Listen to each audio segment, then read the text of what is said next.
Ja sa ešte pozriem a daj mu trošku nižšie hlavu, aby sa do kamery pozeral. On sa tak... Dobre, tu som.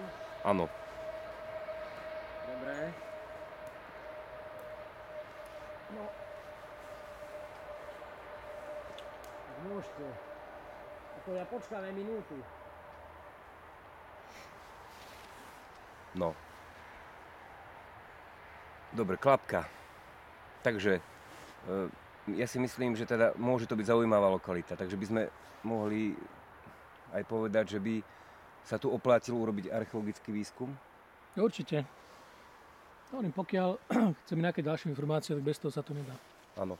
Dobre, takže keď samozrejme poslucháčom alebo televíznym divákom National Geographic môžeme povedať, že na budúci rok by sme mohli sem prísť s celým štábom vlastne archeológov najlepších. Hej, oslovím vlastne inštitúcie, Slovenskú akadémiu vied a tak ďalej, či by nemali záujem o túto lokalitu. Napríklad z Hallštátu ja poznám, je vynikajúca archeologička Mirošajová, tá sa myslím, že Hallštátu venuje. Ale potom na východnom Slovensku. Hej, vynikajúci doktor Pieta, hej, takže kľudne by sme ich mohli vysloviť, či budú vôbec mať nejakú... neviem, či si nájdu čas. Či si nájdu čas, áno. A samozrejme Stredoslovenské múzeum, hej, máme tu šikovných archeológov, pán Kvietok a tak ďalej. Teraz máme nového nádejného Nádaskaja, Rudoslava. Hej, Hrončiak sa takisto môže zapojiť do týchto aných román. Hej. No a samozrejme na rade už máme prichystané, nabrúsené.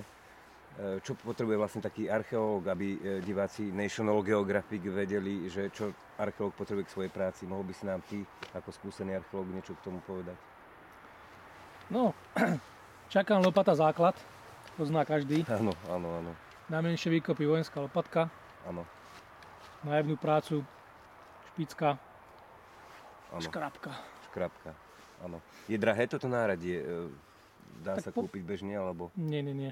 Toto moje je konkrétne robené na mieru. Špeciálky. Takže nebolo ani moc lacné, samozrejme. Ale samozrejme do hory treba doniesť nie len to, ale obuv, hej, oblieť sa riadne.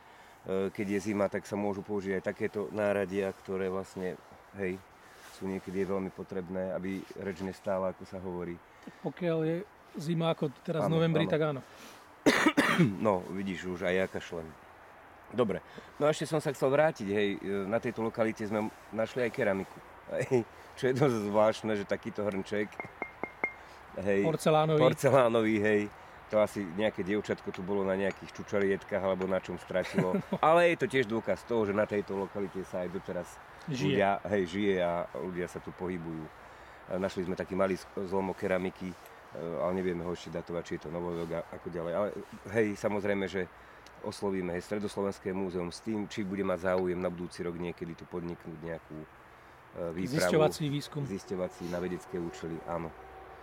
Áno, takže tak. No a samozrejme musíme povedať, že sme v prírode nebezpečnej. Na Slovensku je 1500 medveďov, ale my našťastie doteraz sme ani jedného nestretli.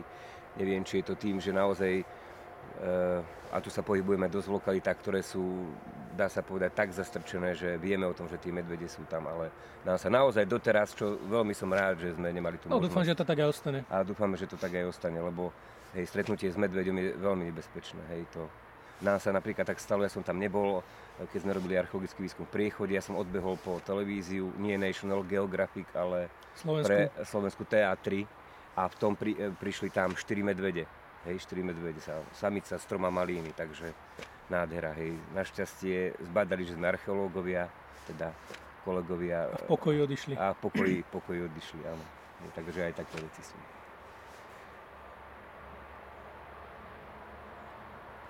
Super. Hej. Hej. Dobre. Dobre. Možno to bude celé dobré, no. Hej. Pusti. To naozaj